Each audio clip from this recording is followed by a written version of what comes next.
10 prog intros. How many can you get? To get your capes on and your mellotrons dusted off, and let's do this.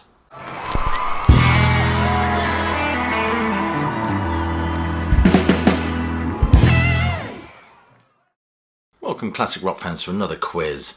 I was feeling rather puckish today, so I thought I'd regale you with another one of these head scratches. Of course, today we're focusing on prog.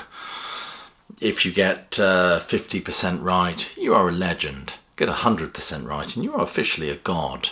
I will, as before, play the carefully selected prog intros, so have your pencil and pad ready, and then reveal the answers at the end.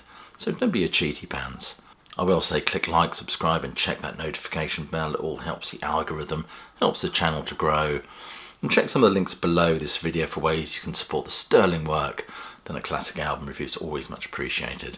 Become a Patreon, why not? There's a fine body of work on my Patreon now, and we're forming a real classic rock community. Anyway, enough of this piffle. Let's get on with it, shall we?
Number one was Yes and Sound Chase. This is, of course, from their wonderful Relayer album, where the band take a step closer, I think. There's kind of more jazz fusion. You can certainly hear the influence of the Mahavishnu Orchestra on here. Of course, John McLaughlin and his gang, just prior to this album, had put out their wonderful Apocalypse with the London Symphony Orchestra. And Sound Chaser certainly contains elements of jazz fusion, and it's a bit on the funky side as well. It's not a song that you often hear Yes performing live these days. I think Steve Howe said that it's quite a complex one.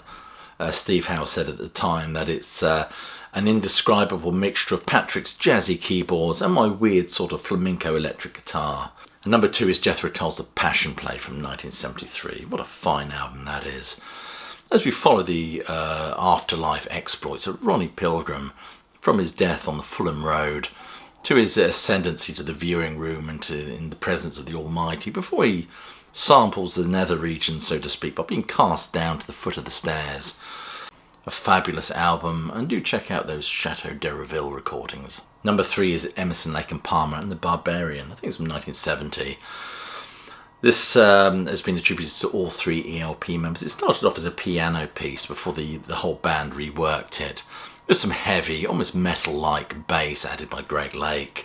Of course, it's actually based on Bela Bartok's 1911 piano piece Allegro Barbaro.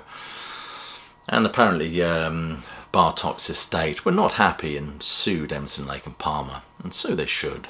Number 4 is Genesis and the Musical Box, which was on their wonderful Nursery Crime album, which came out in 1970 or 71 or thereabouts. This is a wonderful exploration of kind of a dark Victoriano. It's very much got a Henry James Turn of the Screw vibe to it.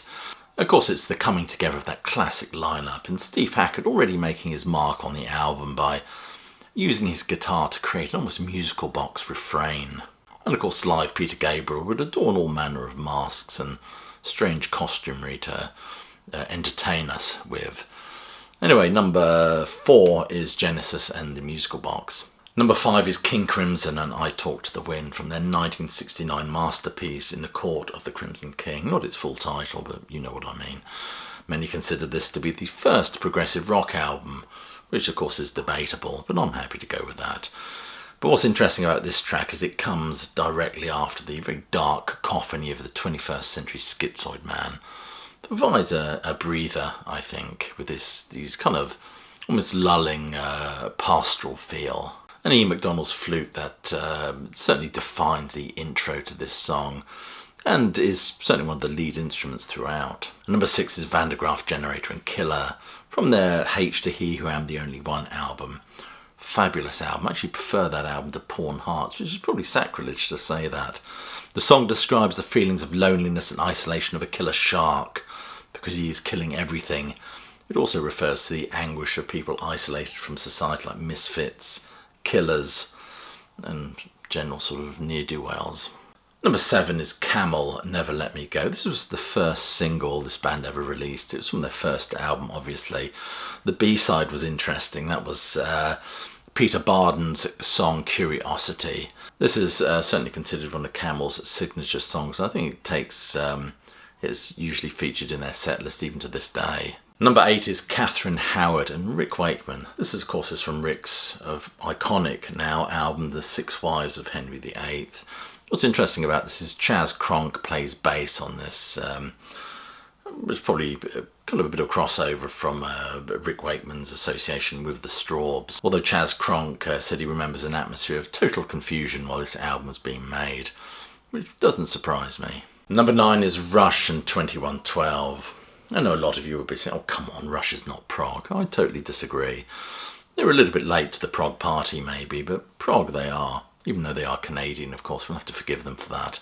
This is a wonderful piece, of course. It's the track that defines this album, this opening opus, based on a story by Russian-American novelist Ayn Rand, who was a big influence on Neil Peart.